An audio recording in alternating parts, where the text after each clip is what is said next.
नमस्कार दोस्तों, स्वागत है आप सभी का रोशन सा स्टडी बॉन्ड पे। और आज के इस वीडियो में हम समझने वाले हैं 12th क्लास हिस्ट्री का जो चैप्टर नंबर 3 है, जिसका नाम है बंधुत्व, जाति तथा वर्ग। ये वन शॉट वीडियो रहने वाला है। वैसे तो रिवीजन सीरीज है, लेकिन हम पूरे डिटेल में चैप्टर को समझ रहे हैं। इससे पहले के जितने भी चैप्टर है, आपका फर्स्ट चैप्टर है और सेकंड चैप्टर है, दोनों की ही वीडियो अपलोड हो चुकी है। पूरे डिटेल में ही मैंने आपको पूरा चैप्टर समझाया है। ठीक है, तो आप लोग उन दोनों वीडियो को जरूर देखिए। प्लेलिस्ट अलग से मैं बना दूंगा। अब देखिए, इस चैप्टर को एनिमेशन के थ्रू मैंने सरल और स्पष्ट भाषा में 4 पार्ट्स के थ्रू आपको समझा रखा है। तो आप अगर एनिमेटेड वीडियो देखना चाहते हैं तो इन चारों वीडियो को जरूर देखें। इसके थ्रू भी आप पूरे चैप्टर को बहुत आसानी से और सरल और स्पष्ट भाषा में समझ सकते हैं। ठीक है, तो जैसा कि मैं अगर तीसरे चैप्टर की बात करूँ, तीसरे चैप्टर में हम 600 ईसा पूर्व से 600 ईस्वी का जो समय काल है उसी के बारे में पढ़ने वाले हैं। लेकिन ये जो चैप्टर है वो महाभारत के आधार पर रचा गया है। ठीक है, तो भैया महाभारत क्या है? देखिए, महाभारत भारत का सबसे प्रसिद्ध महाकाव्य है, दुनिया का एक विशालकाय महाकाव्यों में से एक है। ठीक है, महाभारत की अगर मैं बात करूं तो भैया ये जो महाभारत है, दो दलों के बीच में, आपको पता है, दो दलों के बीच में जो युद्ध हुआ उसका वर्णन करता है। इसमें एक तरफ कौरव, ठीक है, और दूसरी तरफ थे पांडव। ठीक है, कौरव टोटल कितने थे भैया? कौरव टोटल थे 100। कौरवों की संख्या कितनी थी? 100। और पांडव कितने थे? 5। ठीक है, इन दोनों ही दलों के बीच में जो युद्ध हुआ उसी का वर्णन करता है महाभारत। और महाभारत जो हुआ था वो हस्तिनापुर की गद्दी को लेकर हुआ था। आप लोगों ने कुरु जनपद के बारे में जरूर सुना होगा। कुरु, कुरु क्या है? एक जनपद का नाम है। ठीक है, जनपद। अब इसकी राजधानी थी हस्तिनापुर। इसकी गद्दी को लेकर, हस्तिनापुर की गद्दी को लेकर ही महाभारत का पूरा युद्ध हुआ था। ठीक है, तो ये जो पूरा चैप्टर है वो महाभारत के आधार पे ही रचा गया है। और महाभारत में जो कहानियां हैं उसके आधार पे ही चैप्टर की रचना की गई है। तो अब हम चलेंगे अपनी पीडीएफ में। आपको क्या करना है, ध्यान से वीडियो को देखना है, चीज़ों को समझना है, और अगर आप चाहे तो नोट डाउन करते हुए भी चलेंगे। वैसे नोट डाउन में थोड़ा टाइम लगेगा, लेकिन आप अगर नोट डाउन करते हुए चलेंगे तो आप फायदे में रहेंगे। ठीक है, तो अब हम चलते हैं अपनी पीडीएफ में। अब सभी टॉपिक को हम समझना स्टार्ट करते हैं। सो प्यारे बच्चों, हम लोग आ चुके हैं अपनी पीडीएफ में। और मैंने आपको पहले बता दिया कि भाई इसमें हम 600 ईसा पूर्व से 600 ईस्वी के जो काल का जो सामाजिक इतिहास है, सामाजिक इतिहास का वर्णन करने वाले हैं। यानी कि आरंभिक जो समाज है उसके बारे में हम जानने वाले हैं। महाभारत के बारे में मैंने आप लोगों को इंट्रोडक्शन दे दिया है, महाभारत क्या है उसके बारे में मैंने आप लोगों को बता दिया है। ठीक है, अब हम, अगर आप एनसीईआरटी बुक में जाएंगे तो आपको एनसीईआरटी बुक में सबसे पहला टॉपिक देखने को मिलेगा महाभारत का समालोचनात्मक संस्करण, है ना। ये टॉपिक आपको एनसीईआरटी में सबसे पहला टॉपिक जो देखने को मिलेगा यही है। तो इसमें हम क्या समझने वाले हैं, सबसे पहले हम उसकी बात कर रहे थे। देखिए, महाभारत का समालोचनात्मक संस्करण का मतलब यह है, समालोचनात्मक का मतलब होता है कि किसी चीज़ के जो भी सकारात्मक जो चीज़ें हैं, नकारात्मक चीज़ें, उन सभी चीज़ों के बाद, मतलब उन सभी चीज़ों का अध्ययन करने के बाद उसका एक संकलन तैयार करना, उसके बारे में जानकारी जुटाना, इसको हम महाभारत का समालोचनात्मक संस्करण के रूप में जान सकते हैं। तो समालोचनात्मक का मतलब होता है आलोचना भी करना और उसकी जो भी अच्छी बातें हैं उन चीज़ों को भी एक्सेप्ट करना। ठीक है, ये समालोचनात्मक का मतलब हो गया। अब देखिए, ये जो महाभारत का जो समालोचनात्मक संस्करण की जो परियोजना थी, ठीक है, ये शुरू किया था वी.एस. सुकथांकर ने। किसने शुरू किया था? वी.एस. सुकथांकर। कब शुरू किया था? 1919 में शुरू किया था। भाई एमसीक्यू के लिए इंपॉर्टेंट है। शुरू कब हुआ ये परियोजना? 1919 में। किसने शुरू किया? वी.एस. सुकथांकर, जो कि संस्कृत के बहुत ही फेमस विद्वान थे। अब उनके साथ और भी दूसरे विद्वान भी आ जुड़े और इस परियोजना को पूरा करने का जिम्मा उठाया।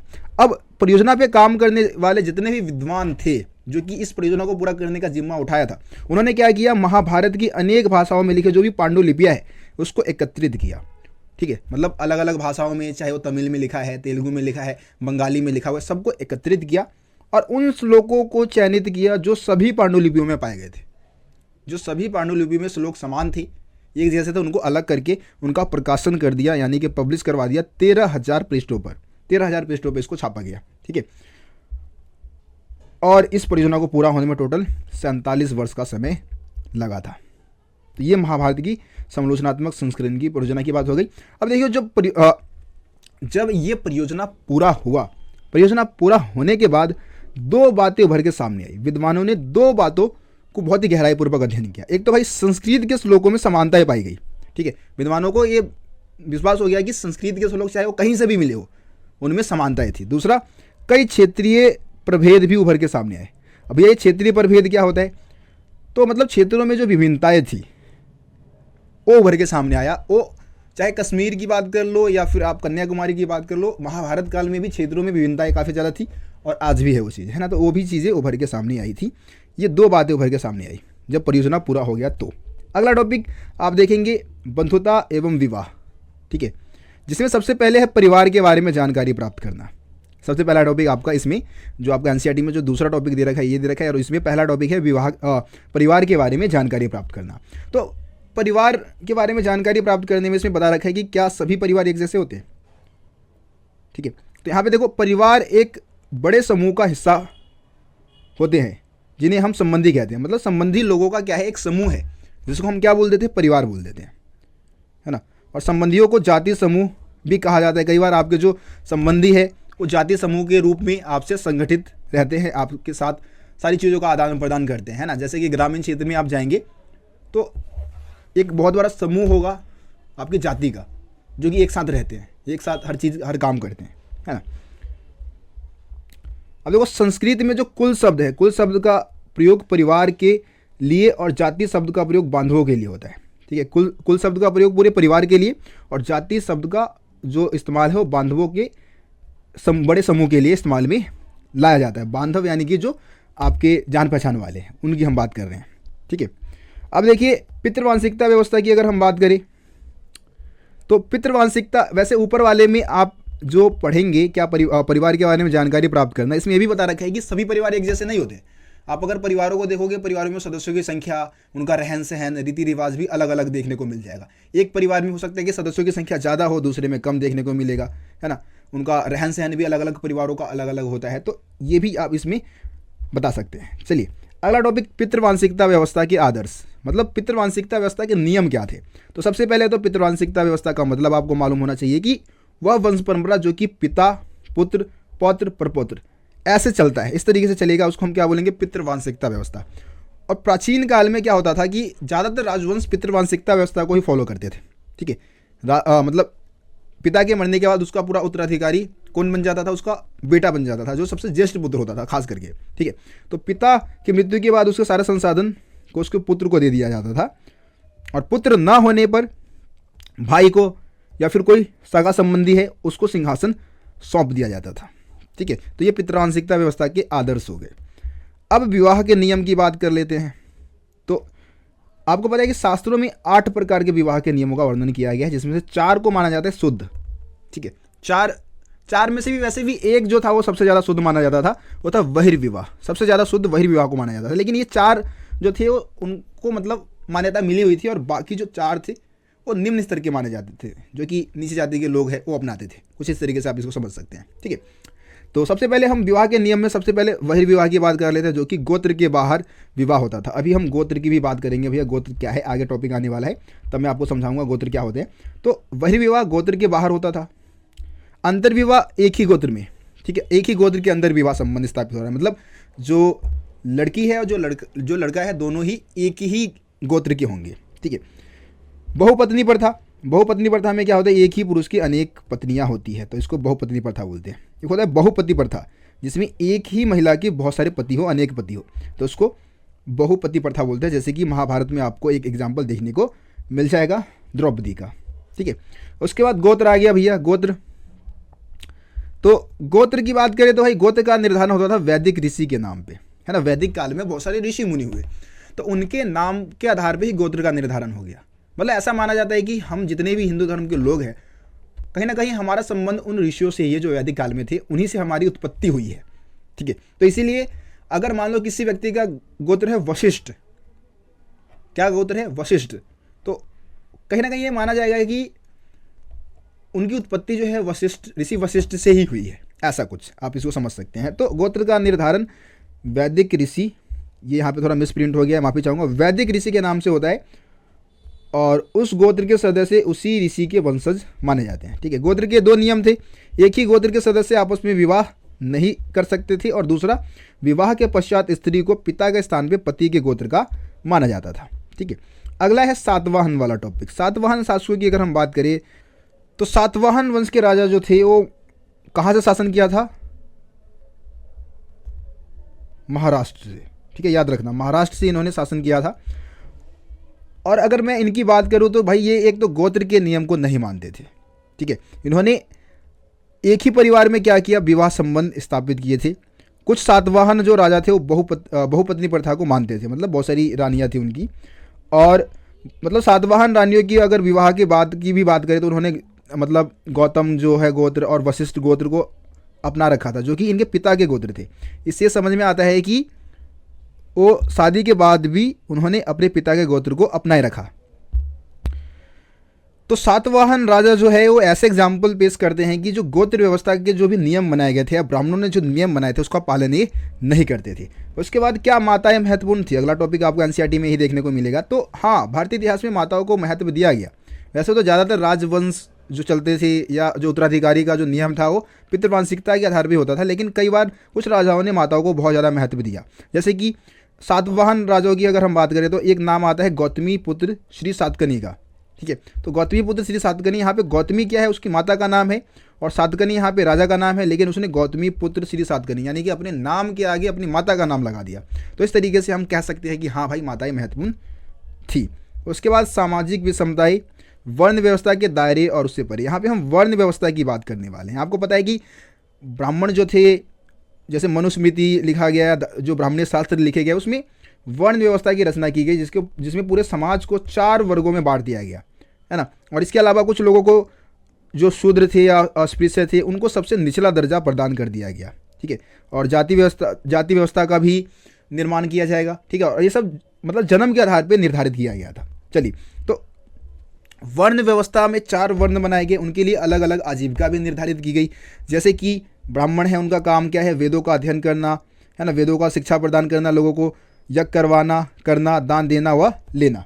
उसके बाद जो दूसरा वर्ग है वो क्षत्रिय वर्ग है, युद्ध करना, लोगों को सुरक्षा प्रदान करना, न्याय करना, वेद पढ़ना, यज्ञ करवाना, ये सब, क्योंकि ये राजा होते थे तो इनका ये काम होता था। उसके बाद है वैश्य का काम क्या था, कृषि करना, गौ पालन करना, व्यापार करना, यज्ञ करवाना, है ना, और दान ये भी दे सकते थे। लेकिन शूद्रों के लिए एक ही काम था, तीनों वर्गों की सेवा करना, ठीक है। अब अगला टॉपिक आता है अक्षत्रिय राजा।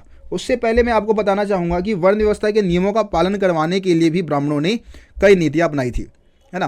क्योंकि वर्ण व्यवस्था को बस बनाने से कोई थोड़ी नहीं उसको फॉलो करने लग जाता है। इसको फॉलो करवाने के लिए, इसका पालन करवाने के लिए उन्होंने कई प्रकार की नीतियाँ अपनाई थी। जैसे कि वर्ण व्यवस्था की उत्पत्ति को क्या बताया उन्होंने, दैव्य व्यवस्था बताया कि भैया ये जो व्यवस्था है हमने नहीं बनाया बल्कि देवताओं के द्वारा बनाया गया है। इसके अलावा राजाओं का सहायता लिया। जो राजा है, राजाओं को बोला कि भाई तुम क्या करो, इस वर्ण व्यवस्था के नियम का पालन अपने साम्राज्य में बहुत कठोरतापूर्वक तरीके से करवाओ। इसके अलावा जो प्रतिष्ठा है ना, उन्होंने बोला कि भाई जो लोगों की प्रतिष्ठा है वो किस पर आधारित है, जन्म पर। जो ऊंचे कुल में जन्म लिया है ऊंचा होगा, जो निम्न कुल में जन्म लिया है वो नीचा होगा। यही बात लोगों को ब्राह्मणों ने विश्वास दिलवाना शुरू कर दिया और इस तरीके से उन्होंने वर्ण व्यवस्था के नियमों को लागू कर दिया पूरे साम्राज्य में। उसके बाद अगला टॉपिक आता है अक्षत्रिय राजा। शास्त्रों में ये बताया गया कि राजा जो होगा वो केवल क्षत्रिय वर्ग का ही होगा, लेकिन बहुत सारे राजवंशों की उत्पत्ति अक्षत्रिय वर्ग से भी हुई है। जैसे कि यहाँ पे हम मौर्य वंश की बात करें तो शास्त्रों के अनुसार केवल राजा जो थे वो क्षत्रिय हो सकते थे, लेकिन अनेक राजवंशों की उत्पत्ति निम्न कुल से भी हुआ, है ना। जैसे कि बौद्ध ग्रंथ में ये कहा गया है कि मौर्य जो थे वो मतलब बौद्ध ग्रंथों में इनको क्षत्रिय बताया गया है, लेकिन जो ब्राह्मणीय शास्त्र है, जिस शास्त्रों की रचना ब्राह्मणों ने किया है, उसमें इनको निम्न कुल का बताया गया है, ठीक है। और निम्न कुल का होते हुए भी ये राजा बने थे। इसके अलावा शुंग और कर्ण की हम बात करें जो कि मौर्य के उत्तराधिकारी थे और ये थे ब्राह्मण होते हुए भी राजा बन गए। शक वंश की बात करें तो शक वंश का सबसे शक्तिशाली शासक रुद्रदमन, ठीक है, जिसको ब्राह्मण मलेच्छ, बर्बर, अन्य देशी कहते थे। मलेच्छ यानी कि जिनको संस्कृत भाषा नहीं आती है, बर्बर जो कि मार काट में विश्वास करते हैं। लेकिन रुद्रदमन ने सुदर्शन झील का पुनर्निर्माण करवाया था, इसलिए फेमस भी था ये और राजा भी बना था। इसके अलावा सातवाहनों की बात कर लेते हैं भैया। सातवाहन वंश के राजाओं की बात करें तो ये अपने आप को अनूठा ब्राह्मण बताता, जैसे कि गौतमी पुत्र श्री सातकर्णी अपने आप को अनूठा ब्राह्मण बताता था और क्षत्रियों के दर्पण का हनन करने वाला, मतलब उनके अधिकारों का हनन करने वाला, ठीक है, ऐसा कुछ उसने अपने आप को बताया था। और उसके बावजूद भी ये राजा, ब्राह्मण होते हुए भी क्या बन गया, ये राजा बन गया, समझ रहे हो। तो इस तरीके से राजा बनने के लिए जरूरी नहीं है कि आप क्षत्रिय वर्ग में जन्म लो, आप निम्न कुल में भी जन्म लियो। अगर आपके अंदर योग्यता है, आपके अंदर उत्साह है, आप अगर कुछ करने का जज्बा रखते हो आप राजा बन सकते हो। ठीक है, तो राजा बनने के लिए क्षत्रिय कुल से होना कतई जरूरी नहीं था। चलिए आगे बढ़ते हैं। जाति और सामाजिक गतिशीलता। अब जाति की व्यवस्था की हम बात कर लेते हैं। तो ब्राह्मणों ने क्या किया, लोगों को जन्म के आधार पर अनेक जातियों में बांटना शुरू कर दिया। वर्ण जहाँ 4 थे, जातियों की कोई निश्चित संख्या नहीं थी। जहाँ भी ब्राह्मणों का ऐसे समुदाय से टकराव होता जिनको वर्ण व्यवस्था के दायरे में नहीं लाया जा सकता था, उनको जाति में बांटना स्टार्ट कर दिया। जैसे कि सोने का काम करने वाला सुनार हो गया, लोहे का काम करने वाला लोहार हो गया, चमड़े का काम करने वाला चमार हो गया, है ना। इस तरीके से अनेक जातियाँ उन्होंने बना दी। 4 वर्णों के परे एकीकरण। इसमें बताया गया है, इस टॉपिक में है कि कुछ ऐसे लोग थे जिनके ऊपर ये जाति व्यवस्था वर्ण व्यवस्था का कोई फर्क नहीं पड़ता था। जैसे कि जंगल में रहने वाले हैं, है ना, जो जंगली लोग थे जिनको हम निषाद बोलते हैं। क्या बोला जाता है, निषाद। अब निषाद वर्ग का ही एकलव्य की स्टोरी आप जानते होंगे, वो द्रोणाचार्य और एकलव्य की स्टोरी, जिसमें द्रोणाचार्य ने इसका अंगूठा मांग लिया था दाहिने हाथ का, है ना। तो ये स्टोरी आपको पता होगा, आप मतलब बॉक्स पढ़ेंगे बुक में तो आपको समझ में आ जाएगा। ठीक है, तो जैसे कि एकलव्य जैसे व्यक्ति थे, उनके ऊपर वर्ण व्यवस्था के नियमों का कोई खास असर जंगलों में तो नहीं देखने को मिलता था, क्योंकि जंगलों में आप जंगलवासी रह रहे हैं, इधर उधर छुप के रह रहे हैं, तो उनके ऊपर इस व्यवस्था का कोई असर देखने को नहीं मिलता है। अगला टॉपिक आता है 4 वर्ण के परे अधीनता और संघर्ष। अब कुछ ऐसे लोग थे जिनको बहुत ज़्यादा स्ट्रगल करना पड़ता था जीवन जीने के लिए भी, है ना। कुछ लोगों को ब्राह्मणों ने क्या किया, अस्पृश्य घोषित कर दिया, जिनको लोग देखना तक पसंद नहीं करते थे यार, और ये बहुत ही गंदी व्यवस्था थी। ठीक है, ये अगर गांव नगर में आते थे ना, तो उनको करताल वरताल पीट के आना पड़ता था, ताकि लोगों को पता चल जाए कि भाई ये आ रहे हैं, चांडाल आ रहे हैं, और आप लोग छुप जाओ, आप लोग अपने अपने घर के दरवाजे बंद कर लो, खिड़कियाँ बंद कर लो। ऐसी व्यवस्था थी। तो ये मतलब मेरे को यार सही में क्या ही बोलूँ। एक मूवी है शूद्र, ठीक है, मैं आप लोगों को भाई कहना चाहूँगा कि आप शूद्र मूवी एक बार ज़रूर देखें। आप सही में समझ पाएंगे कि सही में मतलब वास्तव में क्या होता है कि बस सुनते हैं, आप जब देखेंगे उस चीज़ को तो आप फील कर पाएंगे कि क्या करते थे ऊंची जाति के लोग निम्न जाति के साथ। ठीक है, तो शूद्र मूवी आप देख सकते हैं चाहे तो। उसके बाद आता है चांडाल वाला टॉपिक। ठीक है, तो चांडालों की अगर हम कर्तव्य की बात करें तो मनुस्मृति में उनके कर्तव्यों का वर्णन किया गया है। इनको भाई दूषित माना जाता था, लोग इनको देखना और छूना पसंद नहीं करते थे, है ना। ये सबों का अंतिम संस्कार करते थे, जो मरे हुए जानवर है उनको छूना, ये सब इनका काम था। ठीक है, इनको मतलब रात्रि के समय गांव नगर में चलने फिरने का हक नहीं होता था। इसके अलावा ये अगर दिन में भी गांव और नगर में आते थे तो उनको करताल पीट के आना होता था, ताकि लोगों को यहाँ पे कर्तव्य बता रखा है, मैं यहाँ पे समझा देता हूँ आपको। ये देखो यहाँ पे लिखा हुआ है, मनुस्मृति के अनुसार चांडालों के कर्तव्य। उन्हें गांव से बाहर रहना होता था, वे फेंके हुए बर्तनों का इस्तेमाल करते थे, है ना। जो मरे हुए लोग हैं उनके वस्त्र पहन लिया इन्होंने, लोहे के आभूषण पहन लिया। इसके अलावा रात्रि के समय गाँव में और नगर में चल फिर नहीं सकते थे। ठीक है, जिस व्यक्ति का कोई सगा संबंधी नहीं होता था उसका अंतिम संस्कार कौन करते थे, चांडाल ही करते थे। जब दिन में आते थे तो इनको करताल बजाकर अपने आने का संकेत देना होता था। अब यहाँ पे देखो चाइना के 2 तीर्थयात्रियों के नाम बता रखे हैं जो चाइना से आए थे। फासियन जो कि 5वीं सदी में आया था, और स्वेन त्सांग जो कि 7वीं सदी में आया था। स्वेन त्सांग, ठीक है, तो ये 7वीं सदी में आया था। और इन दोनों ने चांडालों के बारे में भी लिखा है, जैसे फासियन ने लिखा है करताल बजा के इनको आना होता था। ये बात किसने बताई थी, फासियन ने, जो कि 5वीं सदी में आया। स्वेन त्सांग कहता है कि जो साफ़ सफाई करने वाले जो लोग थे उनको मतलब उनकी बस्तियाँ अलग होती थी, वो गांव नगर से बाहर रहते थे। ठीक है, बस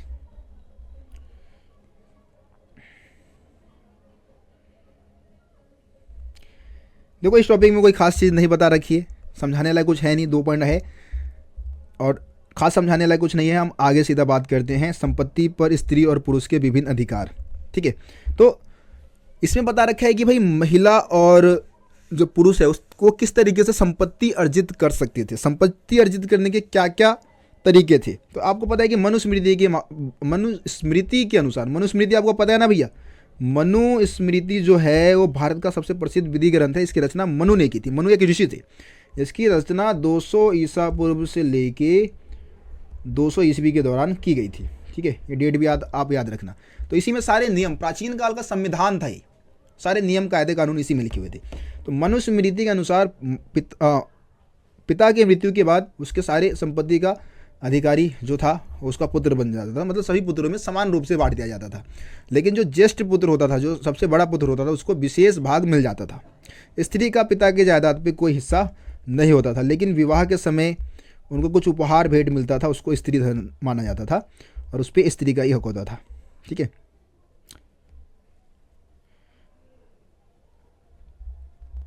इसके अलावा मैं आपको बता दूं कि मनुस्मृति में स्त्रियों द्वारा संपत्ति अर्जित करने के 6 तरीकों का वर्णन किया गया था और पुरुषों द्वारा संपत्ति अर्जित करने के 7 तरीकों का वर्णन किया गया था। ठीक है, देखो वर्ण और संपत्ति के अधिकार। तो कई बार क्या था कि संपत्ति पर जो अधिकार था वो वर्ण के आधार पर निर्धारित होता था। ब्राह्मणीय ग्रंथ के अनुसार संपत्ति पर अधिकार का एक आधार वर्ण था। शूद्रों के लिए एकमात्र जीविका ऐसी जीविका मतलब जो ऊंची जाति के लोग हैं उनकी सेवा करना ही था। वो संपत्ति वगैरह नहीं रख सकते थे, संपत्ति रखने का हक उनको नहीं था। तो वर्ण के आधार पर भी संपत्ति रखने का अधिकार दिया गया था। हालांकि तीनों ऊपर के जो ऊंचे वर्ग के जो लोग थे, उनके जो पुरुष थे, वो विभिन्न जीविकाओं की संभावना उनके पास थी, मतलब वो अलग अलग काम कर सकते थे। ठीक है, जहाँ ब्राह्मण समाज के ब्राह्मण दृष्टिकोण को धर्मसूत्र और धर्मशास्त्र में संहिताबद्ध किया जा रहा था, अन्य परंपराओं में वर्ण व्यवस्था की आलोचना प्रस्तुत की है। मतलब कई जगह पे भाई वर्ण व्यवस्था की आलोचना की गई कि भाई ऐसा थोड़ी नहीं आप कर सकते हो कि एक मतलब जाति है या वर्ग है जिसको आप पूरी तरीके से नज़रअंदाज कर दो और उनको संपत्ति वगैरह पे अधिकार नहीं है, शिक्षा पे हक नहीं है ना। तो ये चीज़ गलत है। चलिए आगे बढ़ते हैं।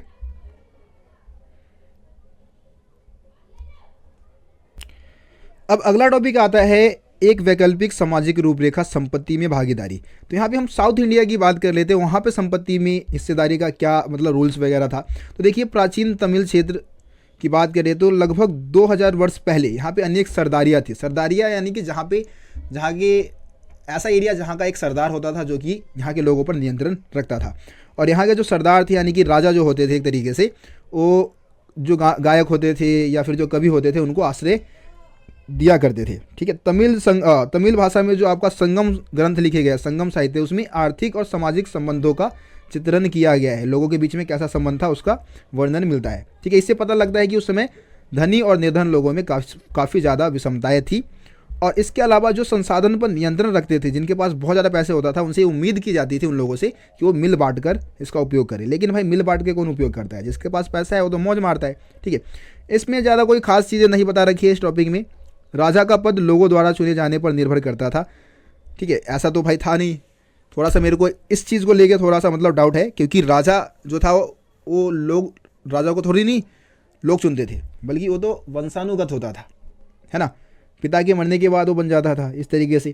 कर वह मूल्य था जो कि राजा लोगों से लेता था उनके सेवा के बदले। जो उनको सेवा दे रहा है उसके बदले वो कर वसूला करता था।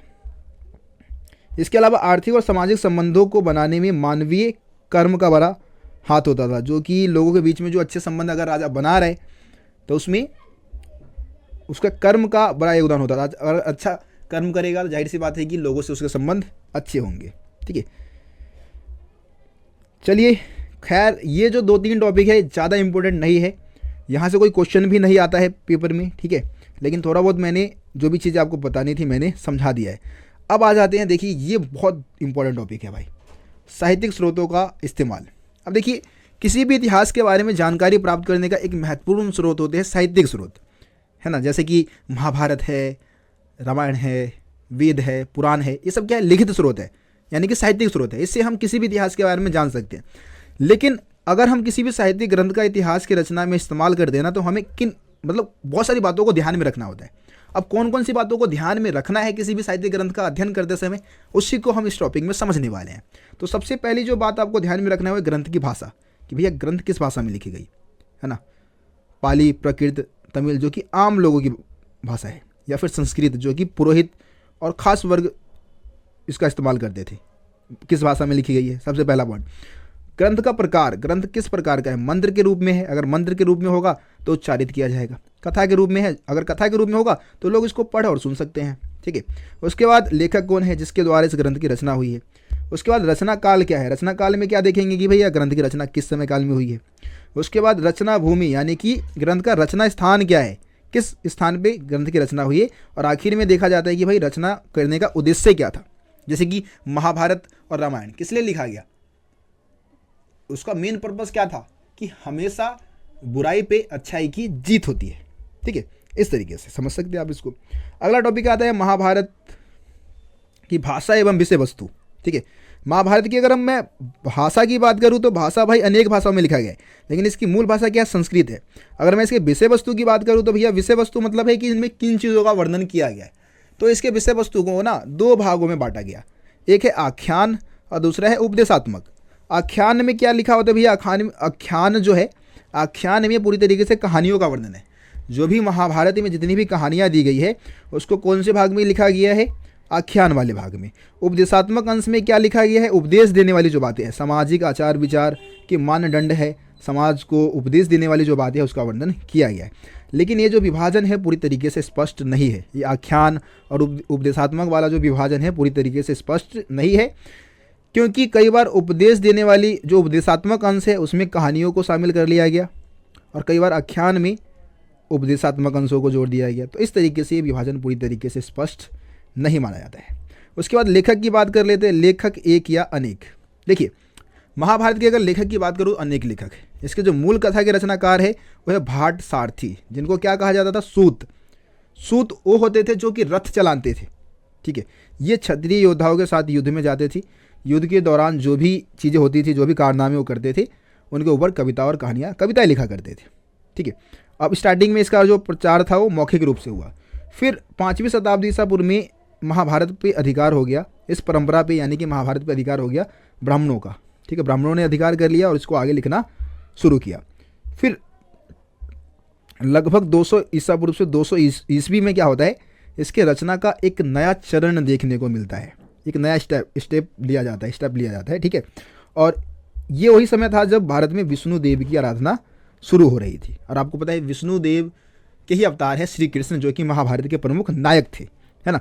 उसके बाद 200 ईस्वी से 400 ईस्वी, ये डेट भाई याद रखना, इसमें डेट है, आपको डेट लिखने पड़ेंगे भाई। ये मतलब जो भी सन दे रखा है इसको आपको लिखना पड़ेगा, जो भी ईसा पूर्व और ईस्वी में जो भी आपको डेट दे रखा है उसको आप लिखना होगा, जब भी जाके आपको नंबर मिलेगा। ठीक है, तो 200 ईसा पूर्व से 200 ईस्वी से 400 ईस्वी में क्या होता है, मनुस्मृति से बहुत सारे उपदेशात्मक श्लोक लिए जाते हैं। जो उपदेश देने वाले जो श्लोक हैं उनको महाभारत में शामिल किया जाता है।